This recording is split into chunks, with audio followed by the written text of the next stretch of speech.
मध्य प्रदेश के इंदौर में आयोजित हितग्राही सम्मेलन में मुख्यमंत्री डॉक्टर मोहन यादव ने कांग्रेस और गांधी परिवार पर जमकर निशाना साधा। अपने संबोधन के दौरान उन्होंने कांग्रेस पर बाबा साहब भीमराव अंबेडकर को उचित सम्मान न देने का आरोप लगाया।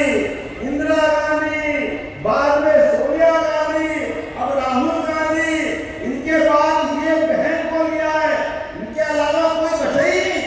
केवल एक परिवार, एक कारण से केवल मेरी पार्टी पे मेरी ताकत बनी रहे तो अनुसूचित जाति दर्जे के स्थान वाले एक बड़े नेता सीताराम केसरी अध्यक्ष बन गए कांग्रेस में। मित्रों, जवाबदारी के साथ कहना पड़ेगा, बुजुर्ग नेता जिनकी 80-90 साल से आसपास उम्र थी, राष्ट्रीय अध्यक्ष होते हुए उनकी धोती खोल करके कांग्रेस से बाहर निकालने का पाप किसने किया? ये कांग्रेस के लोगों ने किया। इनको माफी मांगना चाहिए अपने कर्मों के कारण से।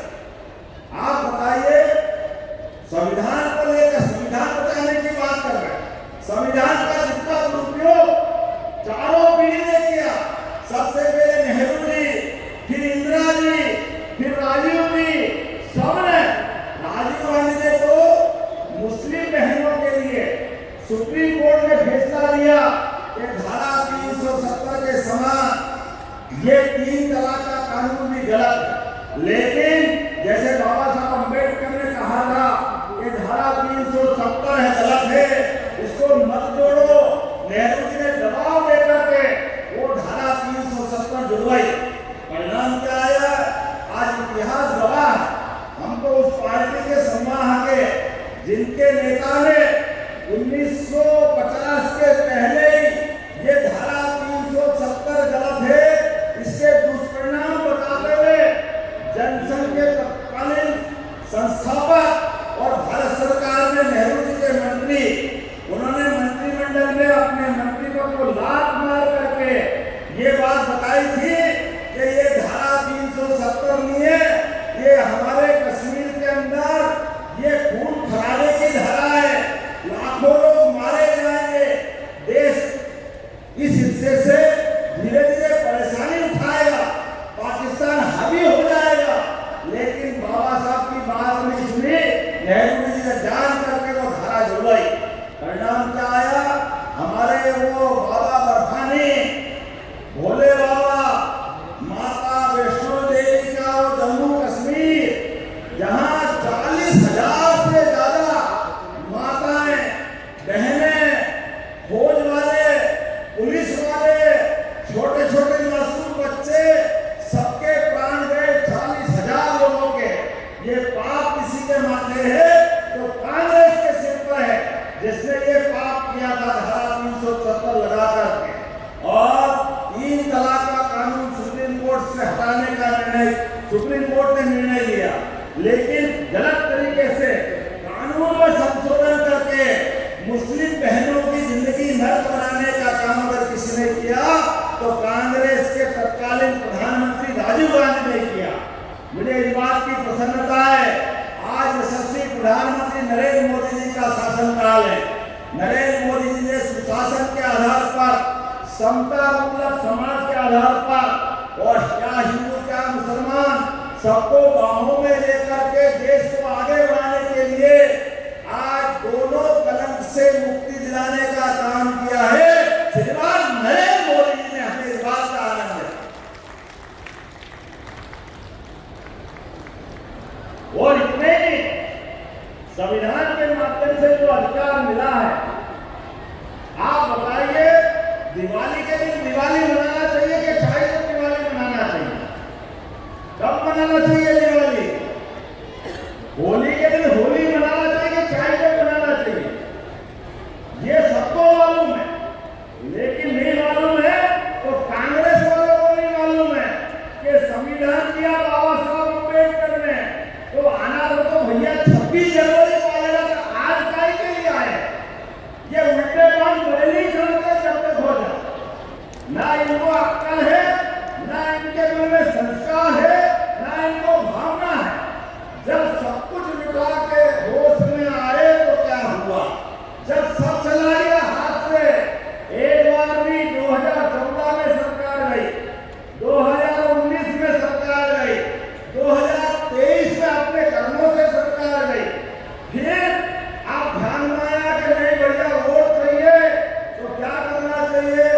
अंबेडकर जी को याद करो, उनके समर्थक मिल जाएंगे, जैसे वो रोटी खाते ही नहीं, उनके लोगों को मालूम ही नहीं, देश समझता ही नहीं है।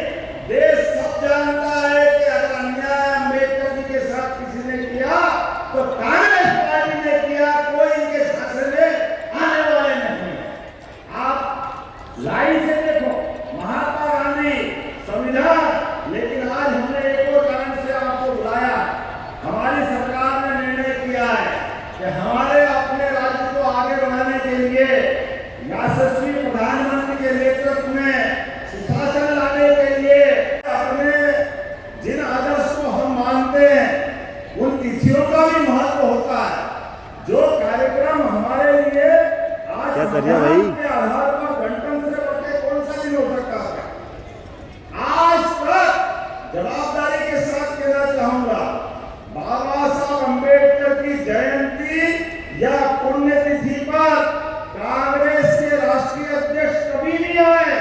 बाबा साहब याद नहीं आए उनको, क्योंकि बाबा साहब ने अपनी जब यात्रा प्रारंभ की देश की आजादी के साथ ही, और उन्होंने कहा कि हाँ, भारत को आगे बढ़ना है तो हमको समता मूलक समाज बनाना पड़ेगा, जिसको माननीय मोदी जी की भाषा में सबका साथ सबका विकास, ये एक ही भाव है।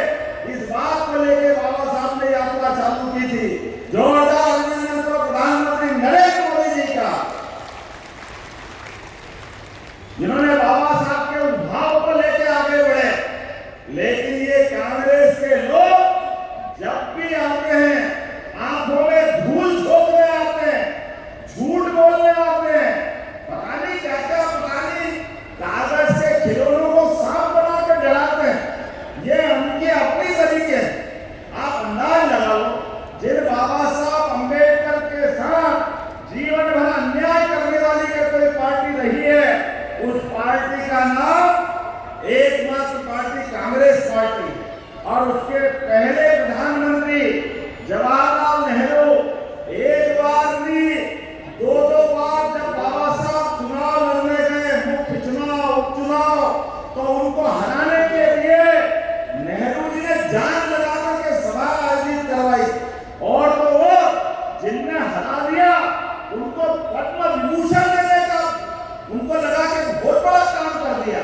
अरे ये पाप था, पाप उतना ही नहीं, अपने बाबा साहब ने जितना बड़ा काम किया, संविधान देकर के जोरदार अभिनंदन करो बाबा साहब का। बोले बाबा साहब अंबेडकर अमर रहे।